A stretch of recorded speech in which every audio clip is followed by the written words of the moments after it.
Are you a digitally savvy or aspiring travel business owner wanting to shake things up in 2024? Then you need to join us for the Travel Trend Summit on the Gold Coast in May. Travel Trend is the ultimate one-day live event that is hellbent on bridging the gap between our travel business owners and their untapped potential of successfully having a standout travel brand and digital influence in the online world. Want more? Head to stephaniemyers.academy/travel trend and grab your tickets now. Trust me, guys, you do not want to miss out on this event. Be quick as spots are strictly limited. See you there. Hey, I'm Steph, and I'm obsessed with all things travel, marketing, branding, and helping you stand out from the crowd. In just under 2 years, I went from being a home-based travel agent with zero clue how to make it work in the digital world to launching an international ranking travel podcast and creating an online course to help travel agents in lead generation. Here's one thing I know for sure. There has never in the history of the world been a better time to create the travel business you've always wanted. All you need is an actionable strategy and someone to show you the way. Picture this, we're going to spend the next hour of our time together at the Swim Up Pool Bar, where over a cocktail, we deep dive into travel-related topics, mixed with a little classroom training.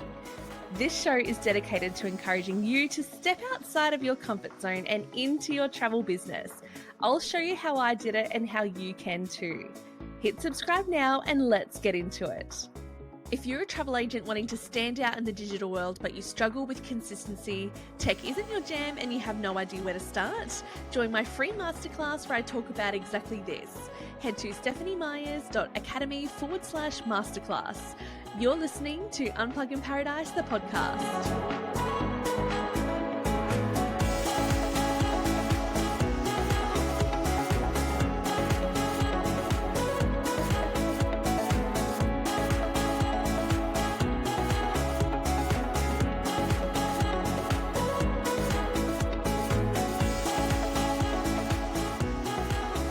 This show starts in 3, 2, 1. Hello and welcome back to the Unplug in Paradise podcast. My name is Stephanie Myers and it is so good to be back. It's been a hot minute between episodes and so much has happened. So I would love to share with you a few things as I kick off this fresh new episode and fresh new season. And I thought, what better way than to do a quick wrap up about what's been going on here behind the scenes for the last few months.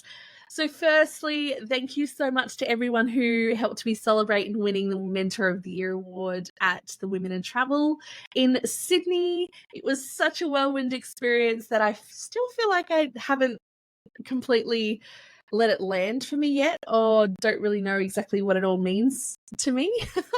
But just winning the award and being on stage at the Daltone House, Hyde Park in Sydney, linking arms with the other winners, and yeah, just being there and being able to hug and see everyone just meant the absolute world to me. So if you're in the crowd cheering me on, thank you so much. I literally bounced my way onto the stage. I was so damn excited.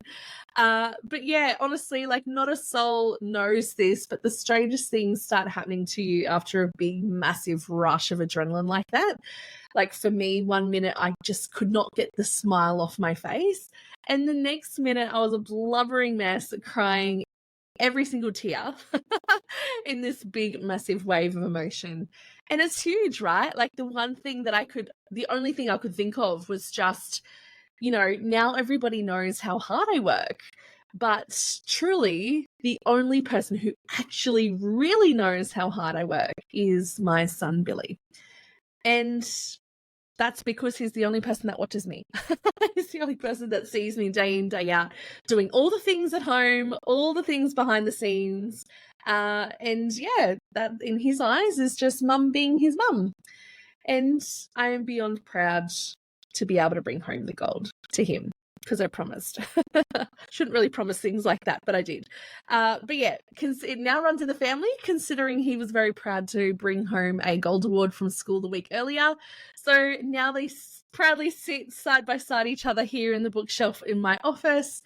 A cute little memento and moment in time for us that serves as a reminder that we are winners and we, can do hard things and big things and be recognised for our efforts and achievements.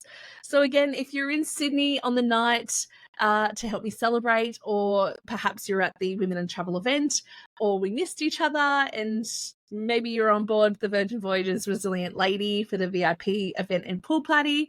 I just want to say a heartwarming thank you for your celebrations and your cheers.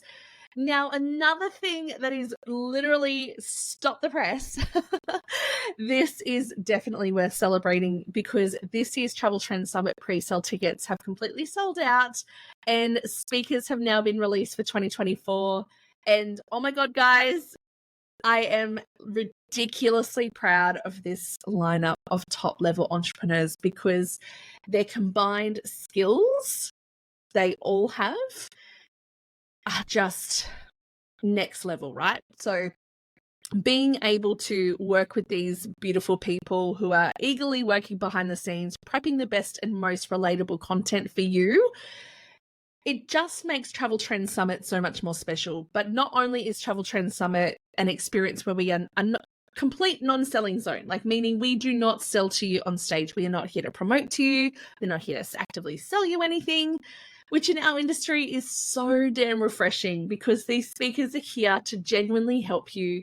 We are here to help broaden your search for the best practices when it comes to growing your travel brand online. We are at 50% capacity and are on track for a sellout event. So if you're a digitally savvy or aspiring travel business owner looking at solidifying your digital influence online but needing help with brand identity, purpose, visibility, social media, online sales, LinkedIn, Canva AI, Meta, and learning from content creators that are in your industry, like myself when it comes to podcasting, or maybe you're considering starting a YouTube channel, we are there to share with you our expertise, our creative processes, and as well as ways on how to promote yourself outside of the industry as well. So I'm talking like PR and media publications in the big wide world of entrepreneurs. So making sure that we are not leaving anything on the table at this event. And we've also got our lawyer coming as well. So she is going to make sure that we are protecting yourself, your brand, your IP, and everything that you do in the online world in that process, making sure that you're legally legit. I say that a few times because after all, there are a million travel events out there and they are all telling you what to sell, who to represent, and all the things, but no one is actually sharing the how-tos and the ways, the important things that you need to do to help run your business, which is to me really bizarre because that is the most important part of running a business, I would say. So in today's episode, I'm going to speak about a topic that's been on my mind lately, tall poppy syndrome. And I've got lots to share about it, so let's sink into it. You know, there's this one question that always seems to get me, right? It's, how's your little business going? Or how's your side hustle going? It makes my skin crawl just thinking about it. But every time I hear it, it starts to sound different. And I think that's because, especially that we're all growing and evolving and learning, it's different now compared to, say, if we were to rewind back a few years ago, where if someone was to ask me, how's my little business going or how's my little side hustle going, I'd almost be thanking them for asking. And I'd take it as an opportunity to share all the amazing moments that I have in business. But I didn't realize that it most often is much to their disgust. But not that I had a clue, but I would just be super excited and over the moon that someone would ask. Yeah, so I suppose you could call me naive in a sense, but back then I didn't really understand that there could be people in your close circles who wouldn't want the best for you. Like, I mean, who wouldn't want to support you in your endeavors and see you succeed and, give something a crack and, succeed at it. But now when someone asks me, I can't help but instantly feel like they're belittling all the hard work and dedication that I know I put into my business. And I've spoken to a few other agents who are the same, like they forever putting efforts into their business for someone to just ask how their side hustle's going. So shout out to all the travel advisors who are pulling double time, working weekends, sacrificing time with family and friends and taking time away just, from their kids to get the shit done. So I see you. But here's the thing. I've stopped playing nice. And when anybody asks me the question, I hit them back with a little dose of reality. And I say, oh, you mean my big business? And let me tell you, watching them squirm is oddly satisfying. I say that in a sadistic way. But, I could never imagine myself ever saying that to another small business owner. Like, it's not only is it rude, but it just isn't a cool thing to say. So how about we get real for a moment? Let's think about this. Have you ever stopped to think, like, just how supportive are people really? Because to me, it almost seems like everywhere you turn, there is someone waiting to cut you down to size. And I can only speak from the experience that I've had being an Australian business owner, but apparently it's really prevalent here in our country and, New Zealand as well. I know it happens overseas too, but I can only speak to what it is here for us. So for our US and overseas listeners, this might be something that you can relate to. DM me on Instagram if it is. But, this concept is what it is. And I feel like we all know the drill. You can't be too successful if you've come from nothing. You can't be seen as celebrating yourself. You can't be cheering yourself on.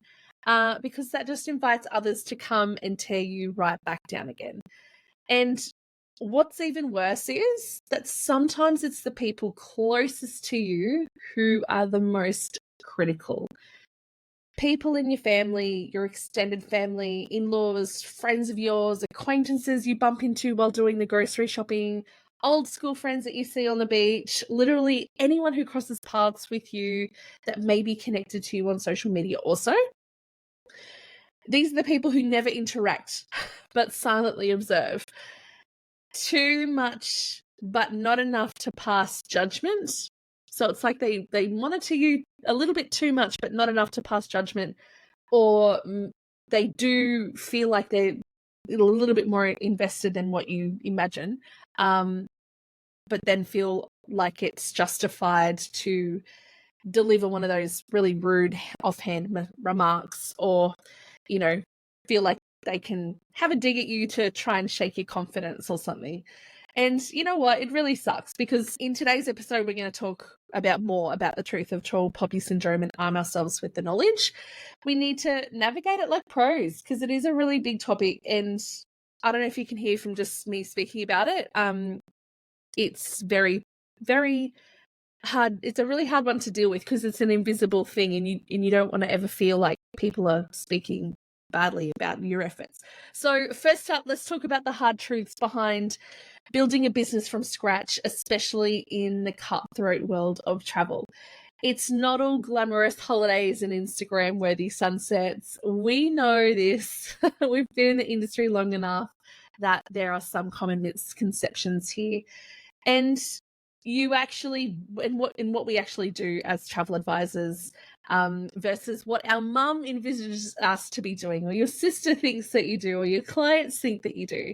But we know what the truth is. There are many times that we have late nights responding to endless emails and experience a few more setbacks along the way. So yeah, it's the price we pay, I suppose, for pursuing our passion in travel. So when someone we know pipes up and asks how our little business is going, what they may be actually trying to say is, I'm not invested enough in your life to know what you're doing.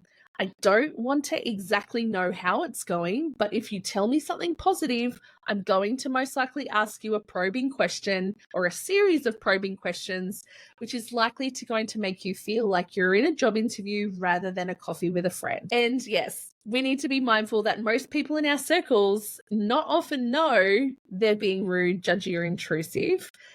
But the hard truth is, only you know exactly just how much time, energy, love, and attention that you put into your business. So if you're feeling, a little bit invalidated right now, unseen, undervalued, or perhaps unappreciated, I highly suggest ditching your laptop for the night and going out to dinner, having a few cocktails, have a really, really nice dinner, and celebrate a win. And you could be like me, like take a page out of my book, for example, like go out, take yourself out on a day date just because you bought yourself a new office chair, as you do. And, as we know in travel, it's such a competitive space. So making sure that you're staying in your lane, building a brand that 100% aligns with you, your personality, your tone of voice, and creating a business that could never be mistaken as somebody else's business, right? So, yeah, we'll then start seeing all of these shifts in attitudes and questions towards you once this all kind of comes around in full circle and you're feeling confident and you've got that unshakable presence online. So, what are telltale signs of tall poppy syndrome? How do we know and how can we tell if the people in our circles have TPS mentality? And I suppose this all comes down to personal experience, right? So, well, this is where things get super tricky. And in my experience, it's often because the put downs, behaviors, and attitudes are often super subtle that you can almost miss them. However, there are several key traits and behaviors to look out for. So I want you to visualize whether you can relate to these, and I'll be super interested if anyone in your world kind of springs to mind when we're going through these. So the first one is when someone frequently undermines you, your achievements, your efforts, and your actions, as well as having a really bad habit of downplaying your success. Because in my experience, this usually comes in a way of, crappy or dismissive comments, whether on social media or directly or indirectly. But either way, the aim is for them to belittle your accomplishments.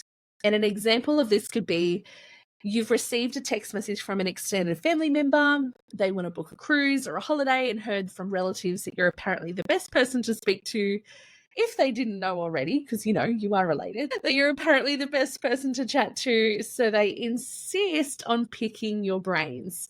They've also heard that you only book the expensive cruise lines and might not have the time to help them. They say things like, oh, no worries. If you're too busy to help us, we can easily do it online ourselves, but wanted to offer it to you first.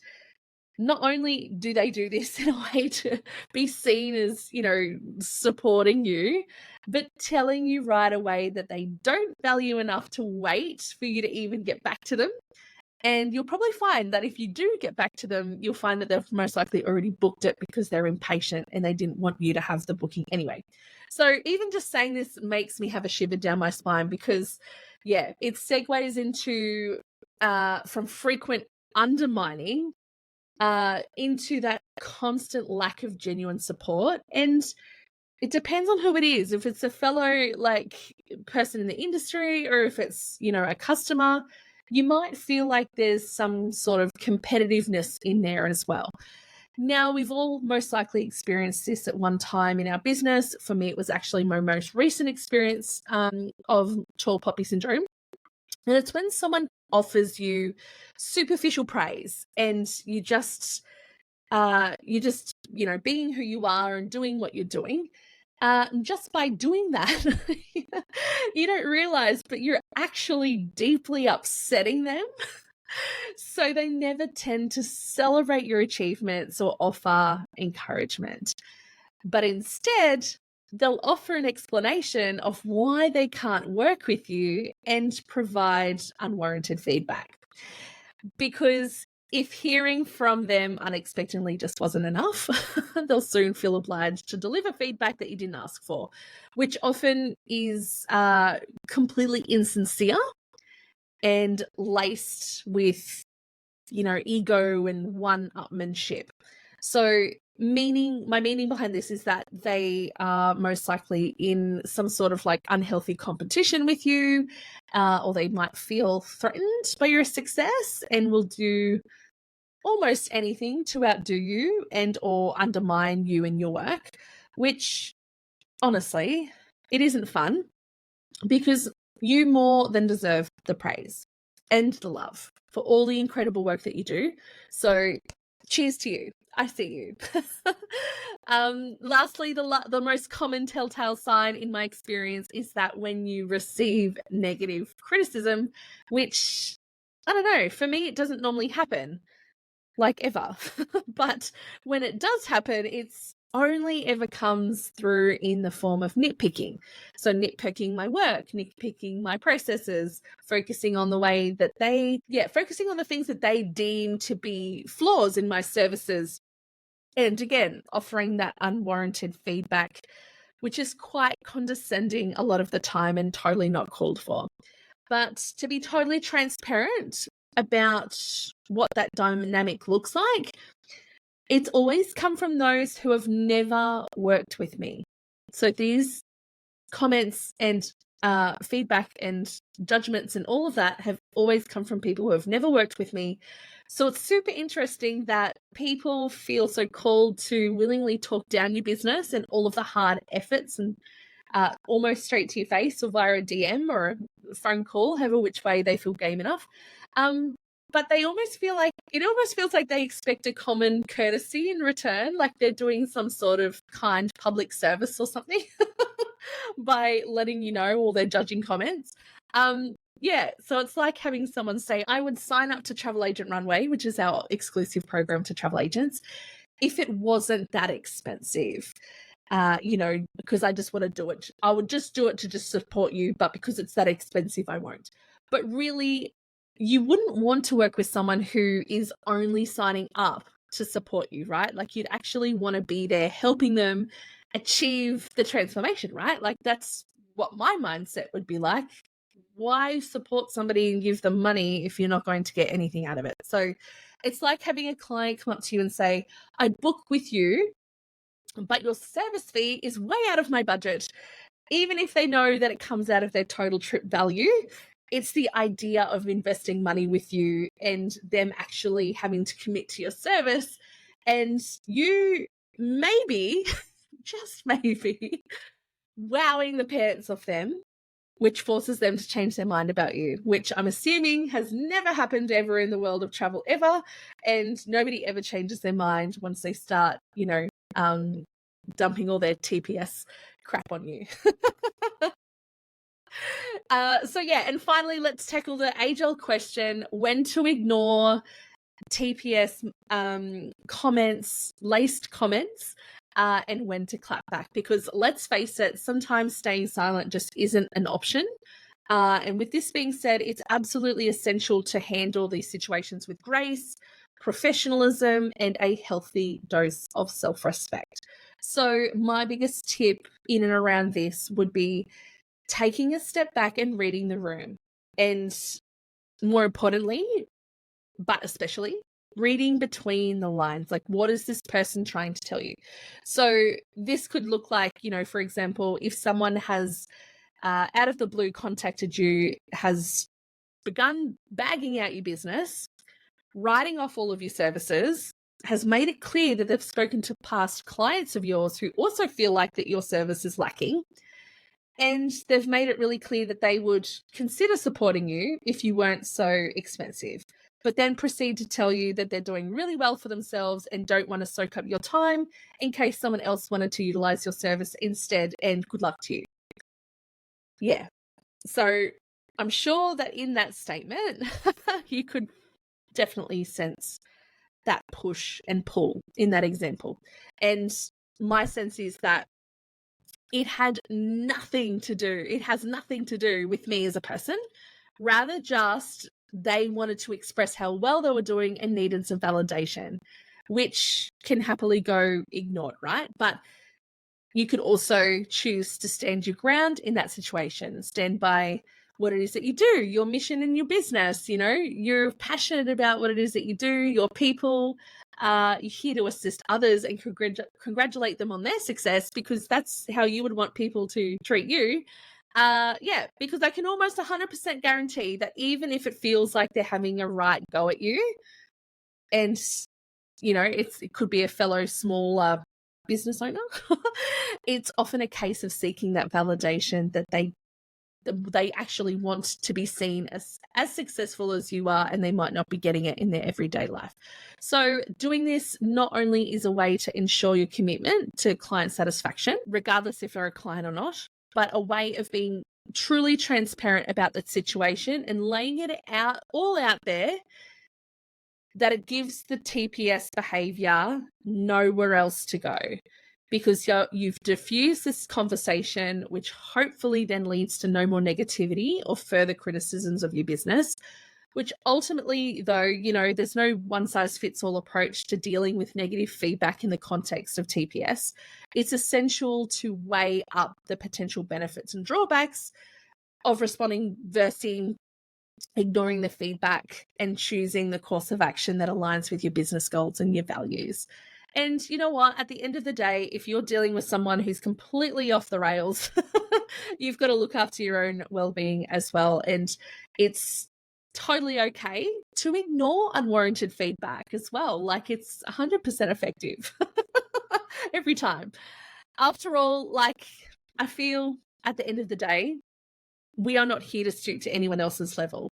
We're here to build our brand, flex our professional boundaries, work on our empires, and do what we do, one satisfied client at a time. So there you have it. Steph's tips on tall poppy syndrome. And it is alive and well, so you'll see it everywhere now. But now that you're armed with the right mindset and maybe a few strategies, we can rise above the negativity and thrive in our businesses together. So until next time, remember to stay professional, stay aligned, stay true to you, and always stay on brand.